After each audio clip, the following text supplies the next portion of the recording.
the thing that happens though with climbers is like they tend to do way too much.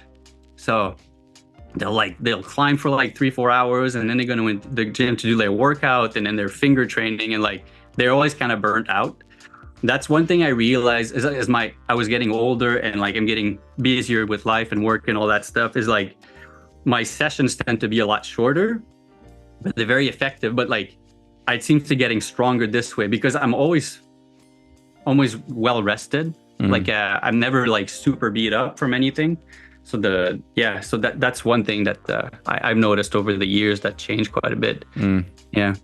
So specializing, that makes a lot of sense. I was curious if you were advising me towards my goal, would you still have me use other grip exercises? Like, is there any kind of magic benefit to also training the wrist wrench or axle bar or some of these other general grip strength things? Like, is there some magic in the variety and like hitting different parts of the forearm, or would you have me exclusively train on an edge? The edge or the angle, the joint angle is going to be the most important. So if you're training on that 20 millimeter, like I said, if it's 20 millimeter, like stick to that. Like the edge shines can change a little bit. Like you could go like 30 or something, but like as long as your angle is kind of like the same, that joint angle doesn't change too much, this is where you're going to get the most gain. Because if you start training like half crimp, it's something you might have seen from intuition. Like if you train a lot of open hand, you're going to be good at open hand, but it might not transfer to the crimps as well. Like if you start training like on a board with a lot of crimps, you're going to get really, really good at crimps, but it may not transfer into your open hand. So you doing like pinch work or thick bar, if your goal is to lift an edge, you might not get as much the results you would want, or it might not pay off as much as you would want. So I would probably just focus on lifting. You could use different methods, different training protocol. So there's a couple of things. There's some general exercise. So like, I mean, the bigger the muscle mass here, like that you have in the forearm, the more force you're going to be able to generate. So I mean, everything you could do to kind of like build up that mass is going to help you pull more, especially if you're just talking like a bigger edge and stuff like that. You're going to be able to like that's going to pay off. So you could do some like traditional resistance training or stuff like that, like a grip machine or something like that, or like wrist curls and stuff. Anything to build up the forearm flexors. I would think that would definitely help. Like if you do that, and you would cycle it depending again on the time that you have, then you would cycle it. So you could do a cycle of maybe a bit more hypertrophy, where you would build just the muscle, or doing a lot of repeaters. So like getting a really big pump, and then that muscle gets really big. And then after that, you would kind of like just focus on doing heavier lifts and get everything coordinated and being able to pull as hard as you can, like doing those heavy lifts. That'll probably be better than just doing heavy lifts all the time, because if you, at one point, like when you're doing like those heavy lifts, what you're doing, you're kind of like optimizing all those muscle fibers to fire all together.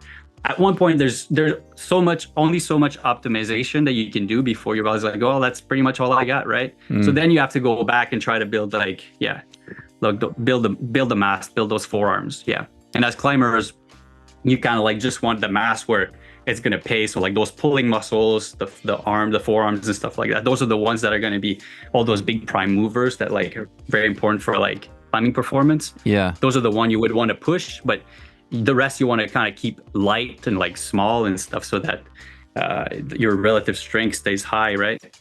Totally. So, so those are kind of like the exercise I would focus on if I would if my goal was just to lift really heavy.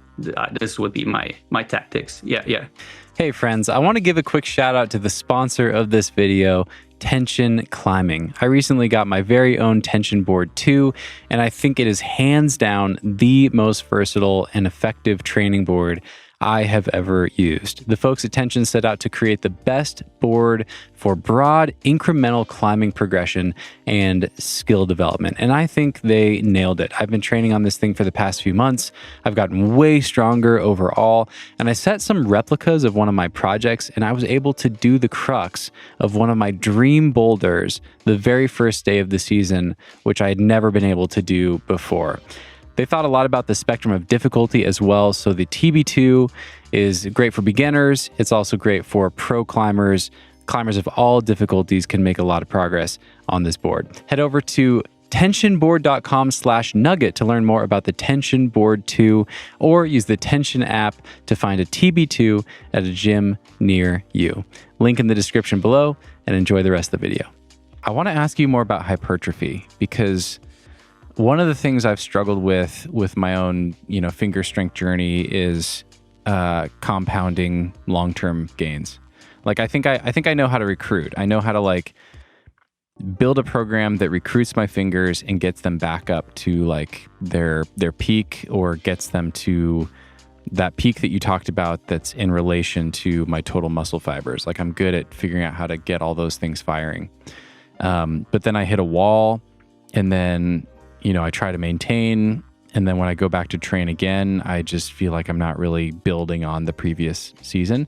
So does that come down to hypertrophy? Because I think I was under the impression I've got pretty big, thick forearms from 16 years of climbing, and I've been a sport climber for a long time, so I've gotten a lot of volume, and I feel like my forearms are already big, but maybe I haven't built hypertrophy in a specific enough way to try to build towards these grip goals. Is that where a lot of your long-term gains are coming from? When you're building PRs season on season, I mean, you've been doing this forever. Are you still getting new hypertrophy gains each cycle? And is it important to start with that so that you have new muscle fibers to recruit to build to a higher peak?